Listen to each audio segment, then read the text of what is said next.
Welcome to How to Pronounce. In today's video, we'll be focusing on a new word that you might find challenging or intriguing. So without further ado, let's dive into today's word, Cannoli.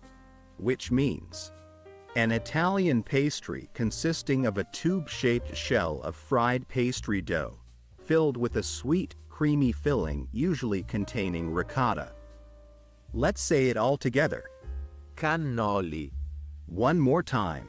Cannoli. Now let's split the word into syllables and then pronounce each syllable one by one. Ken. No. Li. Thank you for joining us on this adventure in pronunciation. Remember, language is a journey, not a destination. Keep exploring, experimenting, and expanding your linguistic horizons. We'll see you next time.